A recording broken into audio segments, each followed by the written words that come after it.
Salut à tous. Je suis Anne-Marie Legrand et vous êtes sur une chaîne dédiée à l'orientation professionnelle et au choix de carrière. Si ce sujet vous intéresse, abonnez-vous. Et maintenant, passons directement au thème de la vidéo Le d'aujourd'hui. directeur du développement a pour mission de promouvoir l'entreprise, de faire évoluer sa politique, d'améliorer tous les indicateurs de travail et économique. Il s'agit d'une fonction managériale, qui implique le contrôle non seulement des processus de production, mais aussi du travail du personnel. Par ailleurs, le Centre d'orientation professionnelle ProfGuide a récemment mis au point un test d'orientation professionnelle précis, qui vous indiquera les professions qui vous conviennent et vous donnera des informations sur votre type de personnalité et votre intelligence. ProfGuide convient aux personnes qui s'intéressent à l'économie et à la psychologie, voire choisir une profession en fonction des intérêts. Dans les matières scolaires. Brève description. Les jeunes entreprises ont besoin d'aide et de publicité, tandis que celles qui sont sur le marché depuis longtemps doivent être modernisées, ce qui contribue à accroître la fidélité des clients et les bénéfices. Un directeur du développement résout des problèmes globaux, en amenant les entreprises sur différents marchés, en les faisant connaître auprès des clients, des investisseurs et des partenaires, en augmentant la part des bénéfices et en effectuant d'autres tâches liées, d'une manière ou d'une autre, au développement. Il supervise le processus de changement de marque et d'image de marque, l'ouverture de nouvelles succursales, l'évaluation des employés, le choix des personnes à garder et de celles à envoyer en formation.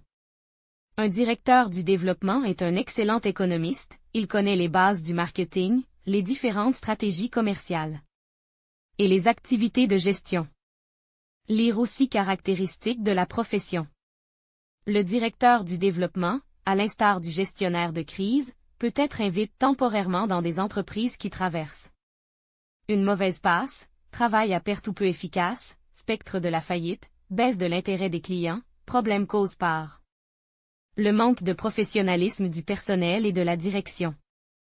Dans le cadre de son travail, ce spécialiste s'occupe des questions suivantes: évaluer l'efficacité de tous les indicateurs effectués, des analyses de tous les départements de l'entreprise, contrôle des dépenses, élaboration de tactiques pour le développement de l'entreprise, recommandations sur l'affectation rapide du budget, tester les employés, évaluer leur performance, recruter de nouveaux employés, utilisation de méthodes modernes pour amener l'entreprise sur de nouveaux marchés, collaboration avec les bureaux de représentation régionaux, par exemple, participation à l'ouverture de succursales et de magasins dans d'autres villes, recherche de nouvelles orientations commerciales, mise en œuvre de technologies modernes et lignes de production, machines, équipements, preparation de la documentation, coordination du plan de développement avec la direction générale, le contrôle et l'évaluation de l'accomplissement des tâches à tous les stades, optimisation du travail de toutes les divisions de l'entreprise, évaluation des indicateurs économiques après la modernisation. Voulez-vous devenir prof-orientologue en seulement 2 mois? Obtenez une profession utile qui aide les gens. Le cours d'Elmira Davidova. Le directeur du développement qui a été engagé pour ce travail ne quitte pas l'entreprise tant que les indicateurs économiques et financiers ne sont pas stabilisés et en croissance. Il élaborait un plan d'action en cas de force majeure, mais au jour des fraudes et doit parfois prendre des décisions difficiles, voire sévères, concernant le licenciement de salariés ou de cadres intermédiaires qui ne remplissent pas leurs fonctions.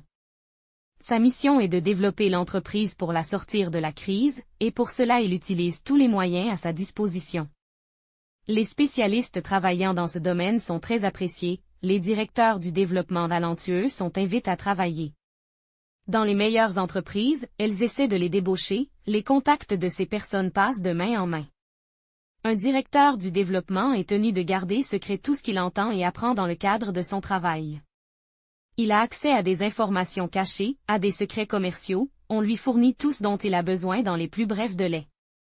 Il convient de noter que les partenariats sont très importants pour travailler dans ce domaine, car sans eux, il est difficile de mettre pleinement en œuvre les projets. Lire aussi avantages et inconvénients de la profession. Avantages-valeurs élevées de la profession. Les services de conseil constituent un segment très bien rémunéré. Il est possible de travailler dans la même entreprise ou d'être un spécialiste itinérant qui aide en cas de crise pendant une certaine période.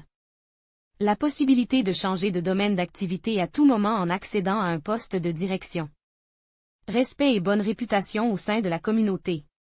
La réussite professionnelle permet d'obtenir un salaire plus élevé. Inconvénient: la journée de travail est irrégulière. Voyage d'affaires constant. Situation stressante. Risques élèves. Les erreurs commises par le directeur du développement ou les projets non aboutis peuvent avoir un impact négatif sur la réputation. Des qualités personnelles importantes. Des situations stressantes, des personnes nerveuses, d'énormes responsabilités matérielles. Voilà ce à quoi un directeur du développement est confronté au quotidien. Les qualités suivantes sont importantes pour travailler dans ce domaine: confiance en soi, résistance au stress, énergie élevée. Objectivité, l'initiative, leadership, jugement, la souplesse d'esprit, compétences analytiques.